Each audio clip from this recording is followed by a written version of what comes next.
అందరికీ జేబీఎం. నేను Rajesh Mahasen. Welcome to Mahasen media.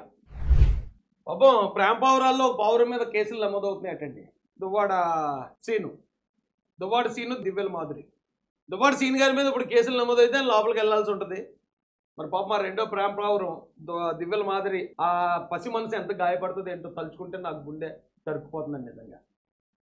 CM Chandrababu, deputy CM Janasena అధినేత పవన్ కళ్యాణ్ పై అనుచిత వ్యాఖ్యలు చేసిన వైకాపా ఎమ్మెల్సీ దువ్వాడ సీన్పై వివిధ పోలీస్ స్టేషన్లో ఫిర్యాదులు నమోదయ్యాయి. కృష్ణా జిల్లా జనసేన ప్రధాన కార్యదర్శి హరిరామ్ ఆధ్వర్యంలో పార్టీ రాష్ట్ర లీగల్ సెల్ నాయకులు సోన్స్ వేశారు కేసులు వేశారంటే చర్యలు ఇమీడియట్గా ఉంటాయి.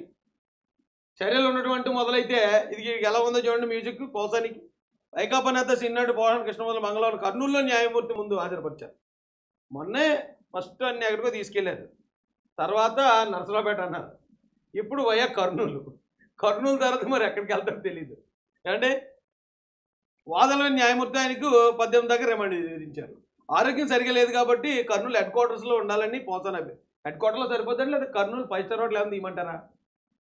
5 స్టార్ హోటల్ ఏమైనా తీస్తే అందులో ఉండండి, లేకపోతే ఇలా ఎందుకన్నా అండి అరెస్ట్ అయ్యాడు జైల్లో ఉన్నాడంటే ఎవరికైనా బాధే. తప్పు చేసి అరెస్ట్ అయినోడే ఇలాగ అడిగితే, ఏ తప్పు చేయకుండా ఆ రోజున చంద్రబాబు నాయుడు గారిని అరెస్ట్ చేసినప్పుడు హౌస్ అరెస్ట్ ఇవ్వండి అని అడిగితే నానా కామెడీలు, దరిద్రమైన నాటకాలు ఆడారండి వైసీపీ వాడు. ఇలా చూడండి, అలా గిర్రని తిరిగేటప్పటికి వెళ్ళిపోయారు లోపలికి. అదే పోసాని కృష్ణమూర్తి అడుగుతున్నాడు, నా మీద ఉన్న కేసులు కొట్టేయండి, నేను తప్పులు చేసేస్తాను, నేను తిట్టేస్తాను, నేను వర్గాల మధ్యలో విద్వేషాలు రేపేస్తాను, ఒకడోడు కొడుకు చచ్చిపోయేలాగా మాట్లాడేస్తాను, కులాలకు వ్యతిరేకంగా మాట్లాడదు. ఎందుకంటే ఇతను బేసిక్గా కమ్మ కులస్తుడు. ఇతను వచ్చి పవన్ కళ్యాణ్ గారిని తిడితే పవన్ కళ్యాణ్ ఒక కాపు కులస్తుడు. అయినా అసలే కాపులకి కమ్మలకి గతంలో కొంచెం ఉన్నాయి ప్రాబ్లమ్స్.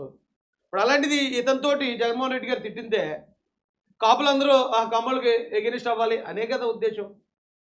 ఇతను తిట్టడానికి కూడా కారణం అదే కదా. 2 కులాల మధ్యలో విద్వేషాలు ఆడడానికి ఎంత టైం పడుతుందండి?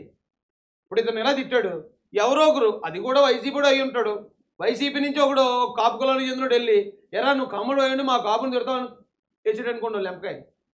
ఆ పక్కన పోసాని గారి పక్కన ఇంకోటి ఎవడో ఉంటాడు, ఎరా నువ్వు కాపు అయ్యండి మా కమ్మను కొడతావని ఓ లెంపకాయ వేసాడు అనుకోండి. అంటే గొడవ అంటుకోవడం ఎంతసేపు అండి? అలా గొడవలు అంటించడానికి కూడా ప్రయత్నం చేశారు ఆ రోజు. లేకపోతే వీడి పని ఏంటండి పవన్ కళ్యాణ్ గారిని తిట్టడం, వీడి పని ఏంటి చంద్రబాబు నాయుడు గారిని తిట్టడం? తిట్టాల్సిన అవసరం ఏంటి? ఆ రోజున వాళ్ళు ప్రతిపక్షంలో ఉన్నారు. పోనీ ఒకవేళ వాళ్ళు అధికారంలో ఉంటే, ఏమంటే మీరు అధికారంలో ఉన్నారు ఇక ఎలా చేయండి అలా చేయండి అని ఏదైనా మనం మాట్లాడేమంటే అర్థం ఉంది. ప్రతిపక్ష నాయకుల్ని పదే తిట్టాల్సిన అవసరం ఏంటి ఎవరికైనా? అంటే అప్పుడు వీళ్ళ దగ్గర అధికారం ఉంది, మా దగ్గర అధికారం లేదు, ఎన్ని తిట్టినా మేమేం చేయలేము కాబట్టి ఇక నోటికి ఏదొస్తే అది వాగెత్తే మాకు టైం వస్తుంది కదా. ఆ టైం వచ్చినప్పుడు ఇక ఇలాగే తిరిగి శాట్ అంతా చాపంత అవుతుంది ఎవరికన్నా. కానీ అధికారం ఉందని విరవిగిపోకూడదండి. అధికారం ఎవరికీ శాశ్వతం కాదు.